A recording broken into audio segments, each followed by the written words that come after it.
Alright y'all, today we're going to be making a beef stew. It's one of my all-time favorite comfort foods when it starts to get chilly outside. It's the perfect combination of ingredients that are cooked down low and slow to create a warm feeling deep inside your soul that will just bring you happiness every time. But before we get into it, make sure that y'all click that subscribe button and turn on the push notifications to be the first to see any new videos. If you like the end result, make sure you give it a thumbs up. If you don't, make sure you comment on what you do differently so I can try it out next time. Now let's get into it. So boom, first we need to start off with the basics, our vegetables. For that, we're going to need a carrot, celery, onions, and some garlic. If you want, you can use baby carrots and leave them whole, but today I'm going to be using regular carrots. Peel them and then we want to chop them up into 1/4 inch rounds. If you do choose to make them thicker, be my guest. It's your recipe, so do as you please. Everything I'm saying is just how I do it and not the only way to do it. You also might want less or more carrots, so just go gauge it out based on what you like and your preferences with how you cook your food. Next, we have 2 celery ribs. Again, cut them around the same size as your carrots. You want everything to be around the same size so you have the perfect bite. Then we have our onion, the worst veggie to cut in the history of vegetables. The trick that I use when cutting onions is to add it to a bowl of ice water for about 5 to 10 minutes before cutting it. It will remove some of the pungency of the onion and make it less irritating on your eye. Also make sure that you're using a sharp knife to cut straight through. When you push it on the onion and it's dull, the knife may release more gases that make your eyes burn. Just a few pro tips. Now that we're done with our veggies, we'll get into the protein. For this recipe, we're going to be using the chuck roast. You want to find one that's well marbled, basically the piece with the most white streaks running through the meat. The fat is what renders down and makes the meat more tender. We're going to trim some of the fat off that won't render down, and then we're going to cut our beef into 1-inch chunks. They sell a meat pre-cut labeled stew meat at the store, but we try to stay away from that. While it is a shortcut, I'd personally say don't go that route. It most likely has no intramuscular fat and it'll be tough no matter how long you cook it down. This recipe doesn't take much hands-on work besides prepping, so you might as well do the extra work for a better end result. Once your meat is around the same size, you want to season it with a generous amount of salt and pepper. Make sure every piece is well covered. If you like a meatier stew, you could add another pound of chuck roast, but I just think 2 pounds is a solid range because of all the other ingredients that we're going to put into this dish. In the Dutch oven, we're going to add about 2 tablespoons of olive oil. Once it's very hot, we want to go ahead and put half of the meat into the pot. You don't want to overcrowd the pot because it'll start to steam the meat and not sear it. The purpose is not to cook the meat, but to give it a nice sear on all sides. This is always one of my favorite parts of a recipe because it just adds so much depth of flavor to the final dish, and I just love how that sear looks. Just look at that. Yes, Lord. We're going to let the meat cook on each side for about a minute or so, and then we'll remove it. Not only does it lock in so much flavor on the meat, when we sear it, it develops these brown bits at the bottom of the pot. They call this fond. Flavors from the meat will caramelize at the bottom of the pot, and this is really where base of the flavor comes from in any dish that includes browning of meat.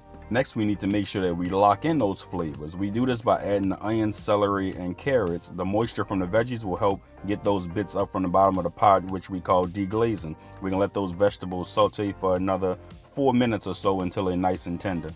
Now I come with my favorite aromatic, garlic. Add as much as you would like. I didn't really put a measurement because every time a recipe calls for garlic, I always double it. So just go with what's right for you. Use a garlic press or mince it up with a knife. We're gonna let that cook for about 30 seconds until it's nice and fragrant, and then we're gonna come with some tomato paste. We're gonna stir that into the pot, and this is also gonna start getting some bits on the bottom, and we need to deglaze this whole pot one final time. And to do that, we're gonna use a red wine. Personally, I'm not a wine drinker, so I just use cooking wine when it comes to using red wine in food. Just use what you like. If you have some red wine on you, use your favorite one and just add it to the pot. We use about a half a cup. This will deglaze whatever is left at the bottom of the pot. We want that to cook down until it's almost all the way evaporated. The alcohol will cook out of the wine when it's evaporated, and it'll intensify the flavor of everything in the pot and take this whole dish to a whole nother level, trust me. If you've never had a beef stew, you can already see from what we've done so far how much flavor this whole dish will have. Next, I'm gonna push everything to the side, and we're gonna turn the heat down to medium low. You wanna begin to form a roux by adding butter and flour. You're not making a dark roux that you use for like things like a gumbo or anything, so you don't have to stir it for long. We just wanna get that raw flour taste out. About a minute or two will do. Now mix it all together with the vegetables, and this will help thicken the whole stew once we add our beef broth to it. If you don't want to use a roux, you can just add a slurry of equal parts cornstarch and flour at the end of this whole process, and it'll thicken the stew once it's done. Now you can use homemade beef broth, but that's a story for another time. Today we're just going to use some low sodium beef broth and then add our meat back in along with all the drippings. The meat already has a nice sear on the outside. Now it's time to cook it down low and slow to get it nice and tender. Now add in some fresh rosemary and thyme along with some marjoram. I'm using dry marjoram, which is more potent than fresh, so if you choose to use fresh, just use 1 tablespoon.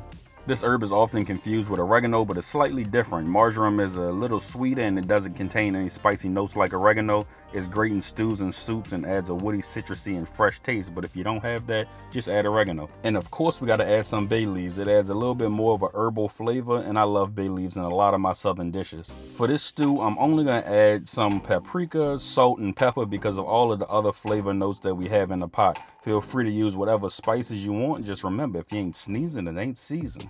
Bring it to a boil, then we're going to reduce it to a simmer. Put the heat on as low as it can go. It's important to cook stew slowly over low heat. High heat will cause the meat to tighten up and toughen, while low heat allows the meat to become tender. Let that cook for about 1.5 hours while we get our potatoes together. You can use whatever potatoes you prefer, but I say stay away from russet potatoes because they're very starchy. Instead, I like to use baby reds, which are low in starch, and they hold their shape better in things like stews. They will give you the best texture in my opinion. I cut them in half and keep the skin on for a more rustic look, and it's just less work. If you want to peel the skin, be my guest, but it's not necessary.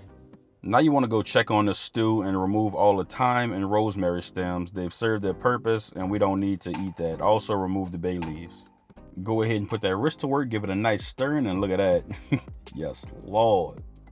We want to take a piece of the chuck roast out to check it if it's tender enough. You want it to be shreddable but not falling apart. The meat should be tender but still hold its shape in the stew.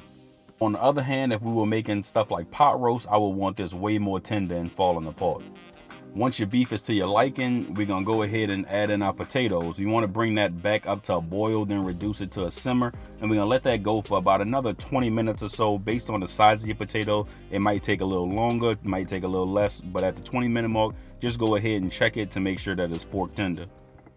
As you can see, it's not mushy, it's holding the shape well, and it's nice and tender. That's perfect potato right there for a beef stew. The last step is to add in frozen peas. This part is optional but highly recommended because it adds a great texture, flavor, and color to the overall dish. You need to let this cook for another 10 minutes and then you're all good to go.